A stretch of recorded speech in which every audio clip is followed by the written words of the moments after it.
up, everybody? It's me again, flying on my Pine V-75, and it's quite amazing.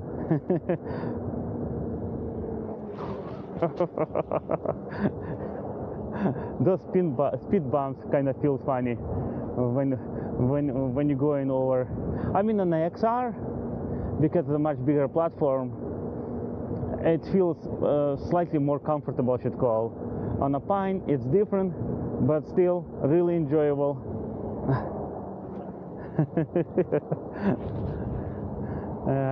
And this build actually, it's really amazing. This board is really capable, go pretty fast. Right now I'm going against wind, and it feels really good.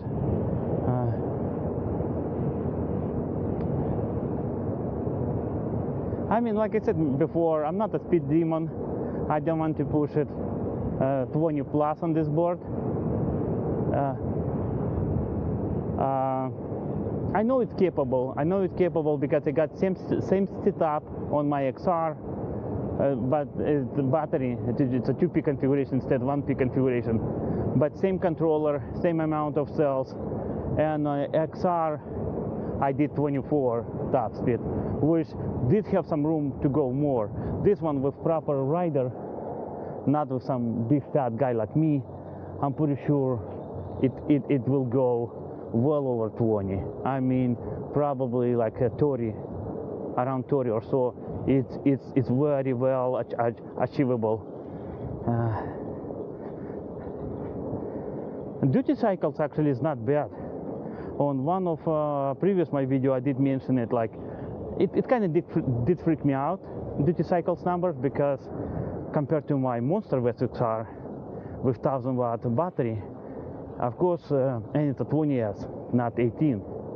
Of course, on that board you're going 20 at 40 something duty cycle.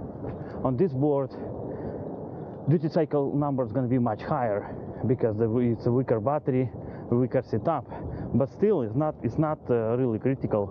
20, I do around 72, 75 probably, or so.